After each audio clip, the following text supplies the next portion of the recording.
ঘূর্ণিঝড়ের পরও স্বাভাবিক হয়নি উপকূলবাসীর জীবন। পানিবন্দী মানুষের দুর্ভোগ। বাগেরহাটে ভেসে গেছে হাজার হাজার চিংড়ি ঘের। ত্রাণ নয়, টেকসই বাঁধের দাবি। অক্সফোর্ডের দ্বিতীয় ডোজ হিসেবে দেয়া যাবে ফাইজারের এক ডোজ, বলছে গবেষণা। কোভ্যাক্স থেকে পাওয়া 1 লাখ টিকা দেওয়ার পরিকল্পনা 2-1 দিনের মধ্যেই। হঠাৎই জ্বরে আক্রান্ত বেগম খালেদা জিয়া। কারণ জানতে পরীক্ষা নিরীক্ষার পাশাপাশি চলছে প্রয়োজনীয় চিকিৎসা। পরবর্তী করণীয় ঠিক করবে মেডিকেল বোর্ড। দুর্নীতির মামলা করায় উল্টো দুদকের 3 কর্মকর্তার বিরুদ্ধে নোয়াখালীর নাজিরের 2 মামলা। খবর প্রচার করায় আসামি সময় সংবাদের 3 সাংবাদিকও। এবং সাপ্তাহিক ছুটির দিনে মুন্সিগঞ্জের মাওয়ায় ইলিশের জমজমাট বেচাকেনা। চাহিদা বেশি থাকায় বড় ইলিশের দাম উঠেছে কেজিতে 1800 টাকা পর্যন্ত।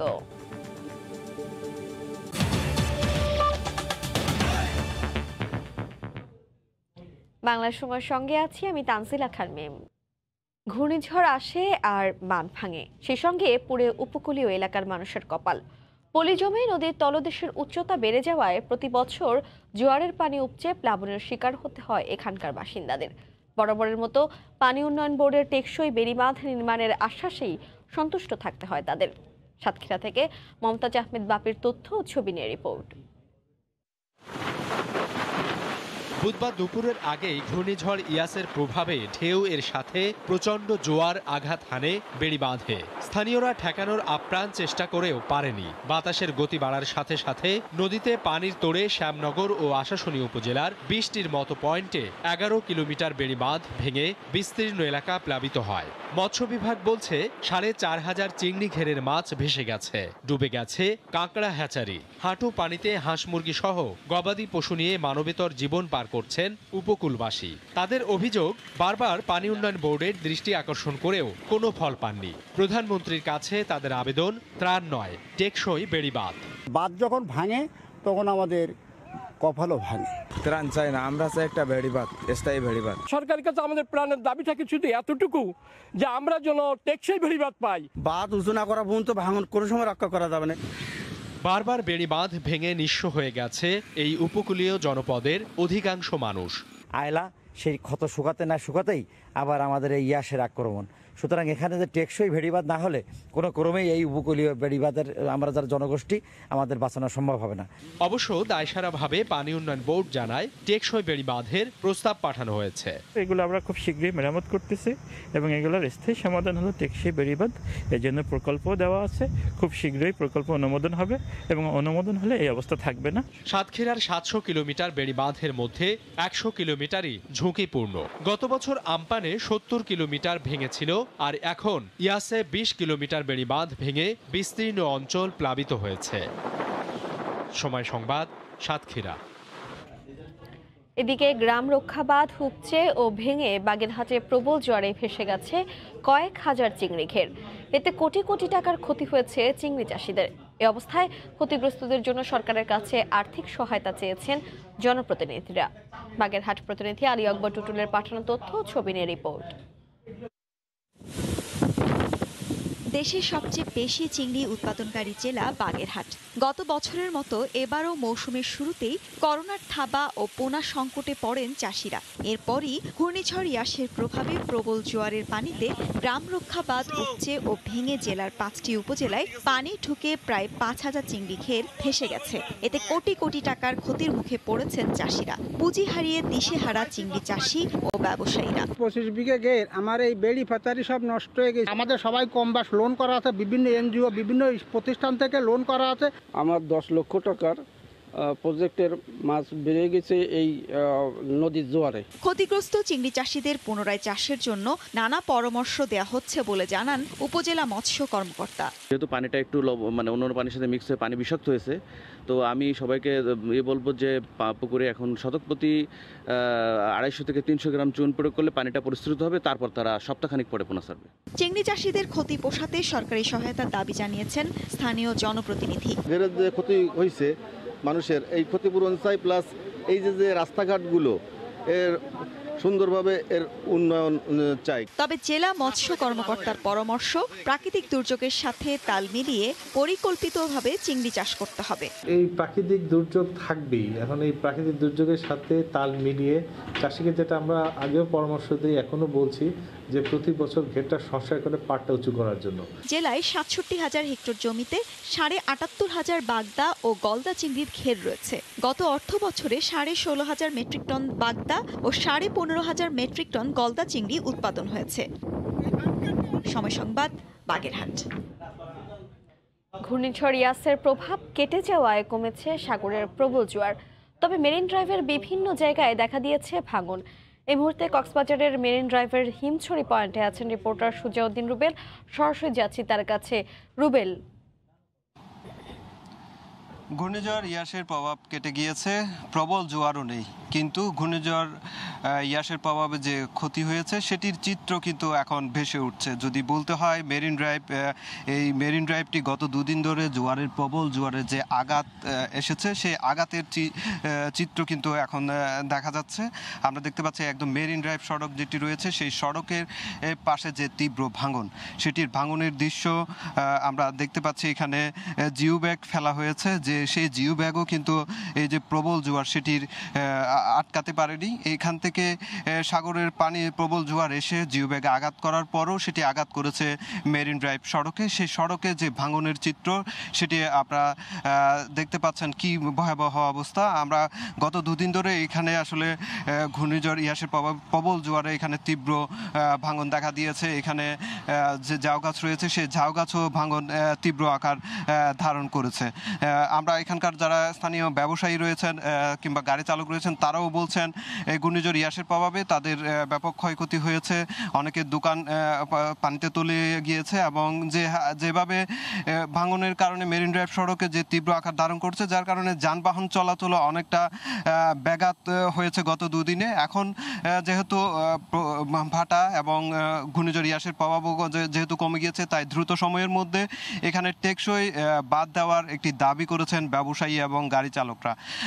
এখানে আসলে যে আজকে আমরা দেখতে পাচ্ছি বেশ কিছু নতুন করে জিও ব্যাগ ফেলা হয়েছে। আমরা এখানকার যে পুলিশ পাড়ির আইসি মিজানুল হকের সাথে কথা বলেছি, তিনি যে বিষয়টি বলছে, গত দুদিনের প্রবল জোয়ারে মেরিন ড্রাইভ সড়কের বিভিন্ন স্থানে ভাঙন দেখা দিয়েছে। সেই ভাঙন প্রতিরোধে কাজ করছে সেনাবাহিনী গত কাল এবং আজকে যখন ভাটা পড়ে গেছে তখন জিও ব্যাগে দিয়ে সেটি প্রতিরোধ করার চেষ্টা করেছে। তবে এখনো পর্যন্ত যেসব জায়গায় প্রতিরোধ করা প্রয়োজন সেসব জায়গায় আগামী 2 দিনের মধ্যে জিও ব্যাগ ফেলে প্রতিরোধ করা হবে বলেও সেটি তিনি জানিয়েছেন। তবে এখানকার স্থানীয় ব্যবসায়ীদের যে 20টি দোকান তলিয়ে গিয়েছিল আমরা আজকে দেখেছি সেটি নতুন করে আবার তারা মেরামত করছে, এবং মেরামত করার পর যারা যে সরঞ্জামাদি সরিয়ে নিয়েছিল সেই সরঞ্জামাদিও নতুন করে তারা দোকানে রেখেছেন। তবে তারা দাবি করছেন তারা একটি টেকসই বাঁধ চান এই মেরিন ড্রাইভ সড়কে, যাতে তাদের ব্যবসা করতে পারে এবং মেরিন ড্রাইভ যাতে সুরক্ষিত থাকে।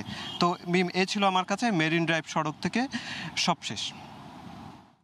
কক্সবাজারের মেরিন ড্রাইভের হিমছড়ি পয়েন্ট থেকে সরাসরি জানাচ্ছিলেন সহকর্মী সুজাউদ্দিন রুবেল। বাড়িতে বাসা বেঁধেছে ঝাঁকে ঝাঁকে মৌমাছি, মধু সঞ্চয় শেষে আবারও ফিরে যায় বনে।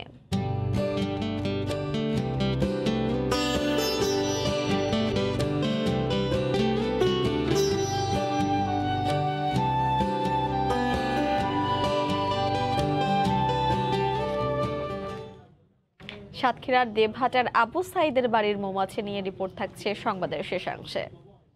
ফাইজারের 1 লাখ ডোজ হতে পারে অক্সফোর্ডের দ্বিতীয় ডোজের অপেক্ষায় থাকাদের টিকার যোগান। বিশেষজ্ঞরা বলছেন এরই মধ্যে ব্রিটেনের গবেষণায় অ্যাস্ট্রাজেনেকা টিকার দ্বিতীয় ডোজ হিসেবে ফাইজারের 1 ডোজ কার্যকর প্রমাণিত হয়েছে, তাই বিষয়টি ভেবে দেখার পরামর্শ তাদের। এদিকে 2-1 দিনেই এই টিকা ব্যবস্থাপনার পরিকল্পনা চূড়ান্ত করবে স্বাস্থ্য অধিদপ্তর। কোভ্যাক্স সিনোফার্মের পর তৃতীয় কোনো ভ্যাকসিন হিসেবে রোববার মধ্যরাতে দেশে আসছে ফাইজার বায়োনটেকের 1,06,000 ডোজ। এটি হবে আন্তর্জাতিক টিকা তহবিল থেকে পাওয়া বাংলাদেশের প্রথম কোনো ভ্যাকসিনের চালান। তবে ভাবনাটা অন্যখানে। বিশ্বে প্রচলিত অন্য সব ভ্যাকসিন যেখানে 2 থেকে 8 ডিগ্রি সেলসিয়াস তাপমাত্রায় সংরক্ষণ করা যায়, সেখানে ফাইজারের এই টিকা সংরক্ষণ করতে হয় -70 ডিগ্রির নিচে। যদিও এরই মধ্যে নাতিশীতোষ্ণ অঞ্চল ও মধ্যপ্রাচ্যের মতো দেশের জন্য -15 থেকে 20 কিংবা 2 থেকে 8 ডিগ্রি তাপমাত্রায় সংরক্ষণ করা যাবে এমন নতুন ভার্সনও প্রস্তুত করেছে ফাইজার। তাই কোন ব্যাচের ভ্যাকসিন আসছে দেশে প্রস্তুতি নিতে হবে সেই অনুযায়ী। এটা -80 থেকে -60 তে একটি পিরিয়ড, -25 থেকে -15 পর্যন্ত একটি পিরিয়ড এবং 2 to 8 ডিগ্রিতে আরেকটি পিরিয়ড। সেখানে যে শর্তগুলো আছে সেগুলোর জন্য আমাদের কেন্দ্রগুলোকে প্রশিক্ষিত করলে এটা আমার ধারণা যে কিছু সীমিত আকারে হলেও বেশ কিছু কেন্দ্রতে এটি সম্ভব। এরই মধ্যে অক্সফোর্ডের প্রথম ডোজ নেয়া ব্যক্তিদের দ্বিতীয় ডোজ হিসাবে ফাইজারের 1 ডোজ দিয়ে সফল হয়েছে ব্রিটেন।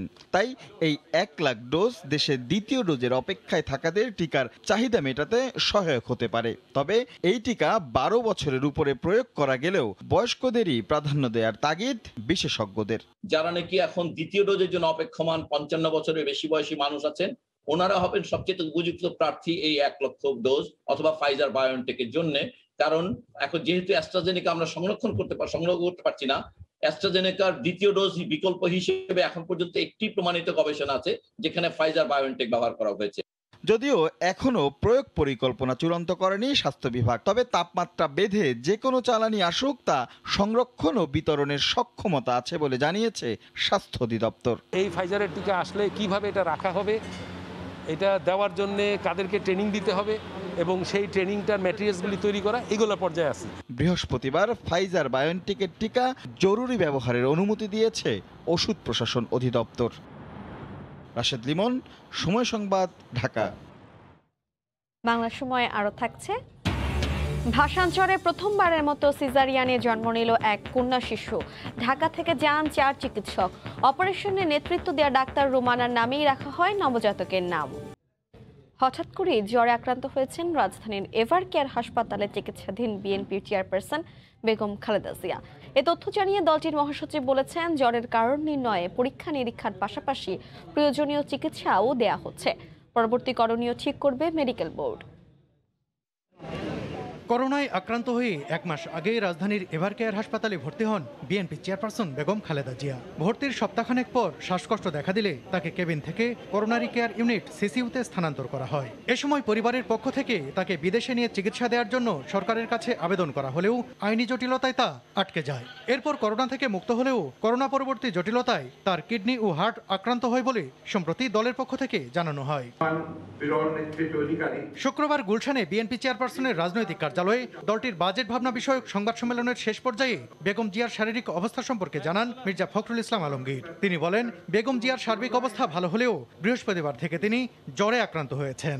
উনি এখন মোটামুটিভাবে তার যে প্যারামিটার্সগুলো আছে সেগুলো ভালো, কিন্তু গতকাল থেকে তার একটু জ্বর দেখা দিয়েছে, যেটা আমাদের চিকিৎসকরা সেটা ইনভেস্টিগেট করছেন, পরীক্ষা করছেন যে হঠাৎ করে তার এই জ্বর এসেছে। গত রাত থেকেই সেই জ্বরকে নিরসন করবার জন্য আপনার চিকিৎসা শুরু হয়েছে। গত 10 এপ্রিল বেগম জিয়া করোনায় আক্রান্ত হন। তাকে এভার কেয়ার হাসপাতালে ভর্তি করা হয় 27 এপ্রিল। এরপর থেকে সেখানেই চিকিৎসাধীন রয়েছেন বিএনপি চেয়ারপারসন। সালাউদ্দিন সুমন, সময় সংবাদ, ঢাকা। নোয়াখালীর নাজির দম্পতির বিরুদ্ধে দুর্নীতি মামলা করে উল্টো 2 মামলা খেলেন দুদকের 3 কর্মকর্তা। দুর্নীতির মামলার খবর প্রচার করায় আসামি হয়েছেন সময় সংবাদের 3 সাংবাদিকও। এমনকি মামলা করার ক্ষেত্রেও নেওয়া হয়েছে প্রতারণার আশ্রয়। অভিযোগ রয়েছে আইন মন্ত্রণালয়ের ঊর্ধ্বতন এক কর্মকর্তার আশ্রয় প্রশ্রয়ে মামলা করেছেন তিনি। এ অবস্থায় আইনি লড়াইয়ের সিদ্ধান্ত নিয়েছে দুদক।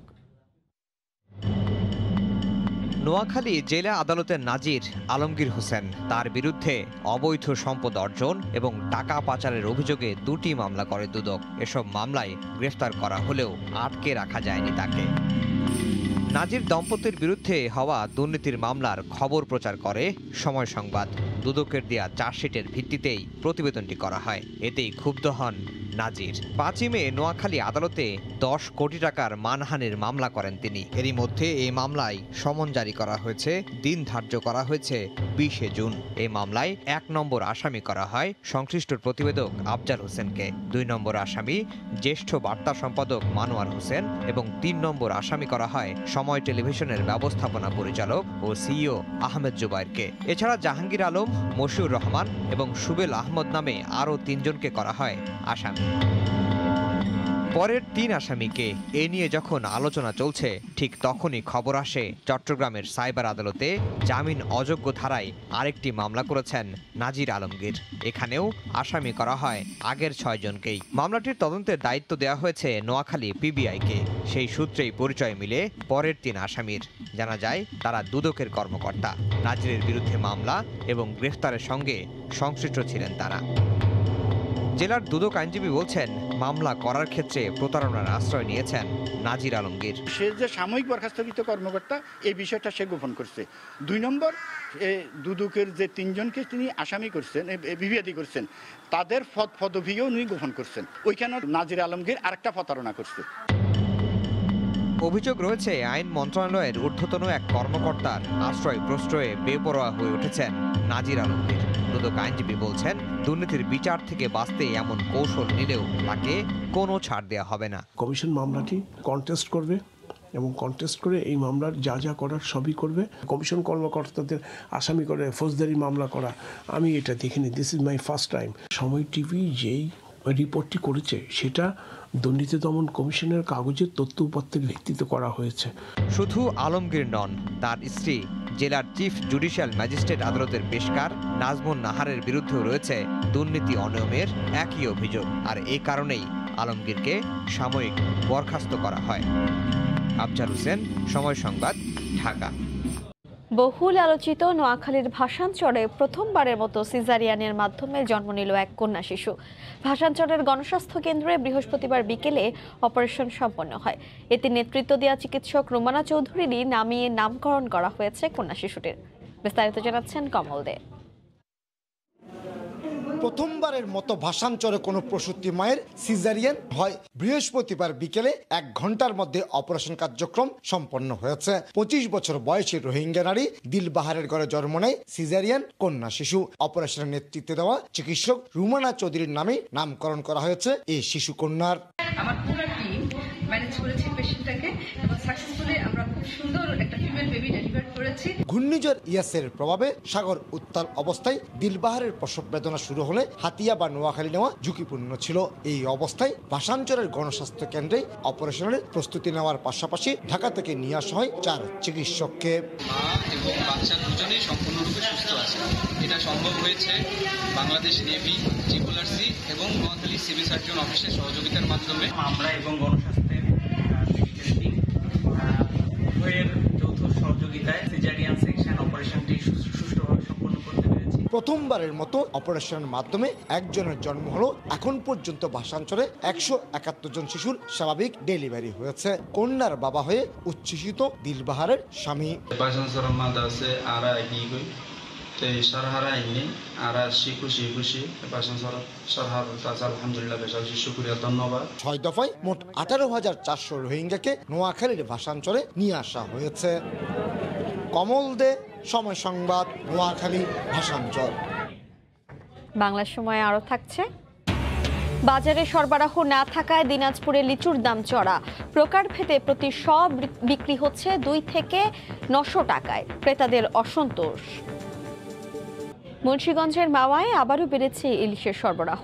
তাই তো ছুটির দিনে আজ পদ্মার ইলিশকে ঘিরে মৎস্য আড়তগুলোতে ছিল সরব বেচাকেনা। তবে চাহিদা বেশি থাকায় বড় ইলিশের কেজি প্রতি দাম ওঠে 1800 টাকা পর্যন্ত। আবু সাইদের ক্যামেরায় নাসরুদ্দিন উজ্জ্বলের রিপোর্ট। রূপালী ইলিশ ঘিরে ক্রেতাদের উপচে পড়া ভিড়। ঘূর্ণিঝড় ইয়াসের প্রভাবের পর জেলেরা ইলিশ নিয়ে আসে পদ্মা তীরের মাওয়া মৎস্য আড়তে। চ্যালেঞ্জের মধ্যেও এখানকার আড়তগুলোতে এভাবেই ইলিশের পসরা বসেছে। ছুটির দিনে ইলিশের ধুম বেচাকেনা, তবে চাহিদা বেশি থাকায় বড় ইলিশ কেজি প্রতি বিক্রি হয় ১৬০০ থেকে ১৮০০ টাকায়, আর ৭০০ গ্রাম থেকে ৯০০ গ্রামের নতুন ইলিশ বিক্রি হচ্ছে ১২০০ থেকে ১৪০০ টাকায়। ইলিশের যে দাম, টাকা ছাড়া ইলিশ খেতে পারবো না। বড় বড় ইলিশ উঠছে, কিন্তু ছুটির দিন হিসাবে দামটা একটু বেশি। আগামী সপ্তাহে আরও মাছ বেশি উৎপাদন হবে এবং ক্রেতারা একটু দাম কমে কিনতে পারবে। পদ্মার ইলিশ ঘিরেই অর্ধ শতাব্দীর প্রাচীন হাটটি ক্রমেই প্রসারিত হচ্ছে। দেখা দিলে মানুষজন সব আসবে, পাইকারি পত্র আসবে। বড় ইলিশ শিকারে বাধা না থাকলেও উৎপাদন বাড়াতে ৩০ জুন পর্যন্ত ঝাটকা শিকার নিষিদ্ধ রেখেছে সরকার। নাসির উদ্দিন উজ্জ্বল, সময় সংবাদ, মুন্সিগঞ্জ। নিরাপদ ও ঝামেলাবিহীন মাসিক স্বাস্থ্য মৌলিক অধিকার হলেও দেশের শহর আর গ্রামাঞ্চলের বেশিরভাগ নারী এখনও অসচেতন। নারীর মাসিক স্বাস্থ্য সুরক্ষা নিশ্চিত করতে নানা পদক্ষেপ নিচ্ছে বিভিন্ন দেশি প্রতিষ্ঠানও। এছাড়া সচেতনতা তৈরিতে পাশাপাশি স্যানিটারি প্যাড ব্যবহারকে আরও উৎসাহিত করার পরামর্শ দিচ্ছেন চিকিৎসকরা। মাসিকের মতো গুরুত্বপূর্ণ একটি বিষয় নিয়ে কথা বলতে এখনো সংকোচ বোধ করেন বেশিরভাগ নারী। মাসিক স্বাস্থ্য সুরক্ষার বিষয়টি বেশিরভাগ নারীরই অজানা। রাজধানীতে কর্মজীবী নারী কিংবা স্কুল কলেজ পড়ুয়া শিক্ষার্থী মাসিক স্বাস্থ্য সুরক্ষায় স্যানিটারি প্যাডের ব্যবহারের বিষয়ে অবগত থাকলেও গ্রামাঞ্চল এবং বস্তিতে বসবাসকারী বেশিরভাগ নারী ন্যাপকিন ব্যবহার করেন না, যা ডেকে আনছে চরম স্বাস্থ্য ঝুঁকি। স্বাস্থ্য সুরক্ষার অতি প্রয়োজনীয় সামগ্রীটি অনেক নারী সচেতন হয়ে ব্যবহার করলেও অনেকে আবার টাকার অভাবে সেটি কিনতে পারছেন না। কাপড় ব্যবহার করাটা খুবই অসুবিধা, তবু করি, এখন আমরা টাকার জন্য পারি না। কাপড় ব্যবহার করে অনেক ধরনের সমস্যা, মেয়েদের সমস্যা হয়, শারীরিক সমস্যা। যার যেমন ক্রয় ক্ষমতা সেই অনুযায়ী বাজারে যেই স্যানিটারি ন্যাপকিনগুলো অ্যাভেলেবল আছে সেগুলো যদি ইউজ করা হয় তাহলে আমরা অনেকেই এই সমস্যাগুলোর সমাধান পেয়ে যাব। নারীর স্বাস্থ্য সুরক্ষা নিশ্চিত করতে বিদেশি কোম্পানির পাশাপাশি কাজ করছে দেশীয় অনেক প্রতিষ্ঠান। প্রান্তিক জনগোষ্ঠীর কাছে স্যানিটারি প্যাড সুলভ মূল্যে পৌঁছে দিতে নেওয়া হচ্ছে নানা উদ্যোগ। মাত্র 20% নারী এটা ইউজ করে, তার মানে বাকি 80% ইউজই করে না। আমরা বেশ কিছু অ্যাওয়ারনেস ক্যাম্পেইন করছি। আমাদের 30 টাকা দামের একটা প্রোডাক্ট আছে। নারীদের স্বাস্থ্য সুরক্ষার বিষয়ে সচেতন করছেন চিকিৎসকরাও। প্যাড রক্ত শুষে নেয়, তাই সঠিকভাবে প্যাড ব্যবহারের মাধ্যমে লিকেজ হওয়ার সম্ভাবনা থাকে না এবং দুর্গন্ধ ছড়ায় না। কাপড় এবং তুলা এগুলোর মাধ্যমে ফাঙ্গাল ইনফেকশন, প্রস্রাবের ইনফেকশন, চামড়ার র্যাশ সহ আরও অনেক ধরনের অসুখ বিসুখ এবং নানা জটিলতা তৈরি হয়। স্যানিটারি প্যাড, মেনস্ট্রুয়াল কাপ সহ মাসিক স্বাস্থ্য ব্যবস্থাপনার সব পণ্য ভ্যাট ট্যাক্স মুক্ত রাখার আহ্বান জানান তারা। ঈশিতা ব্রহ্ম, সময় সংবাদ, ঢাকা। নওগাঁর প্রান্তিক হাটে হঠাৎ ধানের দাম মণ প্রতি 100 টাকা বেড়েছে। ধানের দর বাড়ায় কৃষক খুশি হলেও টেকসই বাজার ধরে রাখার দাবি তাদের। মিল পর্যায়ে মজুদ বাড়াতে বেশি ধান সংগ্রহ করতে মিলারদের মাঠে নামায় দাম বাড়ার কারণ বলছেন ব্যবসায়ীরা। নওগাঁ থেকে এমআর রকির রিপোর্ট। সকালেই বিভিন্ন যানবাহনে বিক্রির জন্য কৃষকরা হাটে তুলছেন ধান। বেলা বাড়ার সাথে নওগাঁর মহাদেবপুরের সরস্বতীপুর হাটে বাড়ে ধানের সরবরাহ। হাটে সরবরাহ বাড়ার সাথে বেড়েছে ধানের দরও। মণপ্রতি 100 টাকা পর্যন্ত বাড়তি দরে ধান কিনছেন মিলারদের প্রতিনিধিরা। ধানের বাজার যদি এরকম থাকে কৃষকের কিছু লাভ হবে আর কি। 12 থেকে 13,000 টাকা খরচ হয়েছে, তাতে মোটামুটি খারাপ হয়নি, ভালোই হয়েছে। প্রান্তিক এসব হাটে 4 থেকে 5,000 মণ ধান বেচা কেনা হয়। তবে দর ওঠানামায় মধ্যস্বত্বভোগী ফরিয়াদের বিরুদ্ধে নিয়ন্ত্রণ করার অভিযোগ কৃষকদের। আজকে দাম একটু বাড়তি, মিলের চাহিদা বেশি, এই জন্য ধানটা দামও বেশি হয়েছে। ব্যবসায়ীরা বলছেন ভোক্তা পর্যায়ে চালের চাহিদা বাড়ায় মিলার ও তাদের প্রতিনিধির মাধ্যমে ধান সংগ্রহে হাটে নামায় বেড়েছে দর। আগে দাম একটু কম ছিল, 1000-এর নিচে ছিল, আস্তে আস্তে দাম বাড়তেছে। মিনিকের ধান 1020, 30, 40 এবং কাটারির ধান 1020 থেকে 1050 টাকা পর্যন্ত। চলতি বুড়ো মৌসুমে 1,88,000 হেক্টর জমি থেকে 12.5 লাখ মেট্রিক টন ধান কৃষকের ঘরে উঠেছে। আর এই ধান চাল কারবার সাথে জড়িয়ে রয়েছে ছোট বড় প্রায় 1000 প্রতিষ্ঠান। নওগাঁ সরস্বতীপুর ধানের হাট থেকে এমআর রকি, সময় সংবাদ। মাত্র 5 দিনের ব্যবধানে নাটোরে বেড়েছে গোপালভোগ আমের দাম। উৎপাদন কম হওয়ায় দাম বাড়তে বলে দাবি ব্যবসায়ীদের। আলমামুনের পাঠানো তথ্য ও ছবিতে রিপোর্ট। গোপালভোগ জাতের আমে ছেয়ে গেছে নাটোরের বাজারগুলো। গত 21শে মে থেকে বাজারে উঠতে শুরু করে এই জাতের আম। প্রথম দিকে প্রতি কেজির দাম 35 থেকে 40 টাকা থাকলেও এখন বিক্রি হচ্ছে 50 টাকা করে। মৌসুমের শুরুতেই অনাবৃষ্টির কারণে উৎপাদন কম হয়েছে বলে দাবি করলেন বাগান মালিকরা। গোপাল আম নিয়েছি, দাম 50, 45 বিক্রি হচ্ছে। 1800 থেকে 2200 পর্যন্ত চলতেছে গোপালভোগ। যদিও কৃষি বিভাগ বলছে ভিন্ন কথা। এখন আমরা যেটি দেখছি সেটি কিন্তু আমাদের গত বছরের চেয়ে উৎপাদন বেশি হবে বলে আমি আশা করছি। বাইরের জেলার ব্যবসায়ীরা আম কেনা শুরু করলে দাম আরও বাড়তে পারে বলে মনে করছেন আড়তদাররা। ঢাকাতে মাল যাওয়া শুরু করলে তখন চাহিদাটা বাড়বে, দামও একটু বেশি হবে। 2000 বা তার ঊর্ধ্বে বিক্রি হলে পারে আমরা কৃষক লাভবান হব। এবার এ জেলায় 5857 হেক্টর জমিতে আমের চাষ হয়েছে। উৎপাদনের লক্ষ্যমাত্রা নির্ধারণ করা হয়েছে 80,000 মেট্রিক টন। সময় সংবাদ, নাটোর। দিনাজপুরে বেড়েছে লিচুর দাম। প্রকারভেদে বিক্রি হচ্ছে 200 থেকে 900 টাকা পর্যন্ত। গোলাম নবী দুলালের পাঠানো তথ্য, মঞ্জিদ আলম শিমুলের তোলা ছবি নিয়ে রিপোর্ট। ক্রেতা বিক্রেতার ভিড়ে সরব দিনাজপুরে লিচুর এই পাইকারি বাজার। মিলছে মাদ্রাজি, বেদেনা ও চায়না 3 জাতের লিচু। তবে চাহিদার তুলনায় সরবরাহ কম থাকায় এবার লিচুর দাম বেশ চড়া। প্রকারভেদে প্রতি শ লিচু বিক্রি হচ্ছে 200 থেকে 900 টাকায়। লিচুর দাম আরও বাড়ার আভাস দিলেন ব্যবসায়ীরা। আবহাওয়ার কারণে লিচুর ফলন অত্যাধিক কম।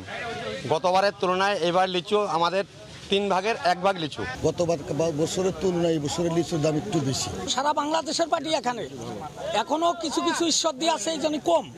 আর 2 দিন পরেই দেখা যাবে যে সব পাইকারি এখানে, তখন আরো দাম বাড়িয়ে যাবে। এদিকে কৃষি বিভাগের তথ্য মতে এবার লিচুর ফলন কম হলেও আর্থিকভাবে লাভবান হবেন বাগান মালিক ও ব্যবসায়ীরা। এবার আমাদের দিনাজপুরের ফলন কম, কিন্তু অর্থনৈতিক যে ট্রানজ্যাকশনটা সেটা খুব একটা কম হবে বলে মনে হয় না। দিনাজপুরের 13 উপজেলার 5600 হেক্টর জমির বাগান থেকে লিচু উৎপাদনের লক্ষ্যমাত্রা ধরা হয়েছে 45,000 মেট্রিক টন। সময় সংবাদ, দিনাজপুর। নারীর জীবনে অত্যন্ত গুরুত্বপূর্ণ হলেও মাসিক বা পিরিয়ড সম্পর্কে এখনও অজ্ঞতা কাটেনি গ্রামাঞ্চলে। তবে এ নিয়ে মেয়েদের লজ্জা আর ভয় কাটাতে বিনামূল্যে স্যানিটারি ন্যাপকিন বিতরণ করছেন গাইবান্ধার এক চেয়ারম্যান। আতাউল হক সাগরের ক্যামেরায় হেদায়েতুল ইসলাম বাবুর রিপোর্ট।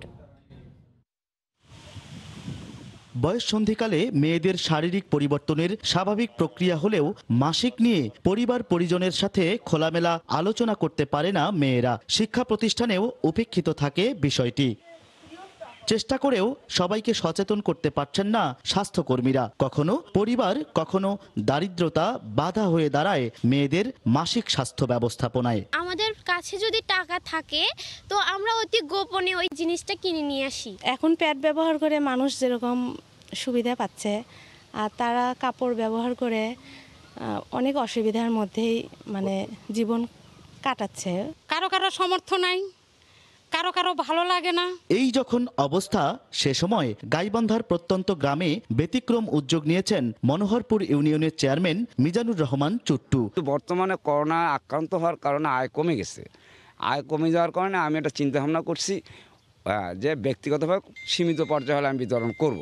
মাসিক ব্যবস্থাপনা সম্পর্কে নারীদের মধ্যে সচেতনতা সৃষ্টির পাশাপাশি রাষ্ট্রীয় বাজেটে মাসিক স্বাস্থ্য ব্যবস্থাপনা খাত তৈরি করে আলাদা বরাদ্দের দাবি এই নারী নেত্রীর। স্কুল, কলেজ, বিশ্ববিদ্যালয়ের যে ছাত্রীরা এবং কমিউনিটি ক্লিনিকে এটাকে একদম বিনামূল্যে সরবরাহ করা উচিত। 2015 সালে শিক্ষা মন্ত্রণালয় সকল মাধ্যমিক বিদ্যালয়ে মেয়েদের জন্য মাসিক স্বাস্থ্য ব্যবস্থাপনা বান্ধব টয়লেট ও মাসিকের সময় প্রয়োজনীয় সহায়তা নিশ্চিত করার নির্দেশনা দেয়া হলেও তার বাস্তবায়ন নেই বেশিরভাগ শিক্ষা প্রতিষ্ঠানে। হেদায়েতুল ইসলাম বাবু, সময় সংবাদ, গাইবান্ধা। দেখছেন বাংলার সময়। কে জিতবে, আতঙ্ক নাকি আনন্দ? শেষ হাসিটা কিন্তু হেসেছে আনন্দই। এর রেশও রয়ে গেছে দেশ জুড়ে। বলছিলাম বরিশালের এক বিয়ের কথা। অজ পাড়াগাঁয়ের অখ্যাত বর করে হঠাৎ করে লোকজনের কাছে পরিচিত হয়ে উঠেছেন। কি এমন কারিশমা দেখালেন তাদের পরিবার, যা রীতিমতো ভাইরাল হলো সামাজিক যোগাযোগ মাধ্যমে। ঘড়িঝড়ি আজকে বৃদ্ধাঙ্গুলি দেখিয়ে শেষ পর্যন্ত বিয়ে হলো। কনে এলো বরের বাড়িতে। কনে যাচ্ছেন বরের বাড়ি। পুরনো দিনের পালকি না হোক, হালামলে সাধ্যমতো 3 চাকা বা 4 চাকার বাহন তো জোটে বর কনের ভাগ্যে। এখানে অবশ্য পরিবহন জোটেনি, কিন্তু বহন করতে হয়েছে কোলে নিয়ে। বরিশালের বাবুগঞ্জ উপজেলার রহমতপুর ইউনিয়নের নতুন চর এলাকা। মোহাম্মদ আবুল কালামের মেয়ের বিয়ের তারিখ আগে থেকে নির্ধারিত ছিল ২৬শে মে। এর মধ্যেই চলে আসে ঝড়, বৃষ্টি, জলোচ্ছ্বাস। একদিকে ঘর বাঁধার আয়োজন, অন্যদিকে বাঁধ ভেঙে পানিতে সয়লাব পুরো এলাকা। পার্শ্ববর্তী গৌর নদী থেকে বরপক্ষ কনের বাড়িতে ভালোভাবে গিয়েছিলেন, কিন্তু ফিরতে হলো অনেকটা পানিতে ভেসে।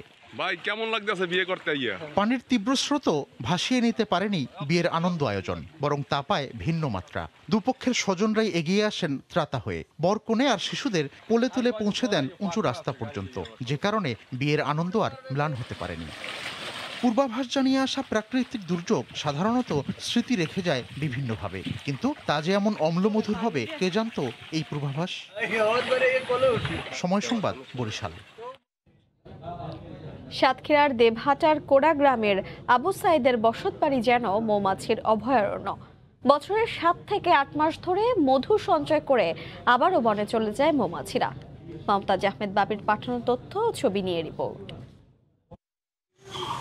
গৃহপালিত মৌমাছি বললে অনেকেই অবাক হবেন, কিন্তু যদি ৭ বছর যাবৎ একই ঘরে বাসা বাঁধে ঝাঁকে ঝাঁকে মৌমাছি, তখন তো তাকে এমন তকমা দেয়াই যায়। সাতক্ষীরার দেবহাটার কোড়া গ্রামের শেখ আবু সাইদের বাড়িতে এবছর চাক রয়েছে ২৬টি। খুব ভালো প্রাণী, আল্লাহর হুকুমে আসে আবার আল্লাহর হুকুমে চলে যায়, মানে ২-৩ মাস বন্ধ থাকে আর তারপরে আবার চলে আসে। বাড়ির বাসিন্দারা প্রথমে ভয় পেলেও এখন স্বজন মনে করেন মৌমাছিদের। বসবাস করতেছি ৭ থেকে ৮ বছর, আমাদের খুব বেশি অসুবিধা হয় না। যদি বিরক্ত করতো তাহলে আমরা থাকতাম কিভাবে। কয়েক বছরে এ বাড়ির পরিচিতি বেড়েছে আশপাশের জনপদে। মৌমাছির বাড়িতে প্রতিদিন অনেকে আসেন দূর দূরান্ত থেকে। খুব কাছে থেকে এই দৃশ্য দেখে অভিভূত তারা। মৌমাছির চাক দেখতে এসে আমাদের খুব ভালো লেগেছে। মৌচাকগুলো দেখলাম, সত্যি আমি বিস্মিত হয়েছি। এটা হলো আমাদের এলাকার মানুষের একটি আসলে সৌভাগ্যের বিষয়। কৃষি কর্মকর্তারা জানান, মৌমাছিগুলো মূলত ফুলের মৌসুমে লোকালয়ে আসে পার্শ্ববর্তী সুন্দরবন এলাকা থেকে। উপদ্রবহীন জায়গা পাওয়ায় একই ঠিকানায় বারবার আসে এগুলো।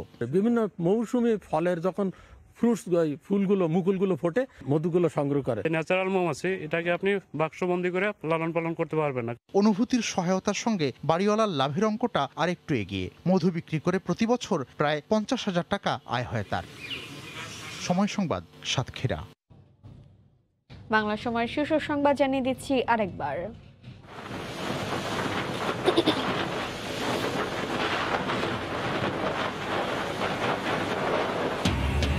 ঘূর্ণিঝড়ের পরও স্বাভাবিক হয়নি উপকূলবাসীর জীবন। পানিবন্দী মানুষের দুর্ভোগ। বাগেরহাটে ভেসে গেছে হাজার হাজার চিংড়ি ঘের। প্রাণ নয়, টেকসই বাঁধের দাবি। অক্সফোর্ডের দ্বিতীয় ডোজ হিসেবে দেয়া যাবে ফাইজারের ১ ডোজ, বলছে গবেষণা। কোভ্যাক্স থেকে পাওয়া ১ লাখ টিকা দেওয়ার পরিকল্পনা ২-১ দিনের মধ্যেই। এবং হঠাৎই জ্বরে আক্রান্ত বেগম খালেদা জিয়া। কারণ জানতে পরীক্ষা নিরীক্ষার পাশাপাশি চলছে প্রয়োজনীয় চিকিৎসা। পরবর্তী করণীয় ঠিক করবে মেডিকেল বোর্ড। এ ছিল বাংলার সময়। সঙ্গে থাকুন সময়ের।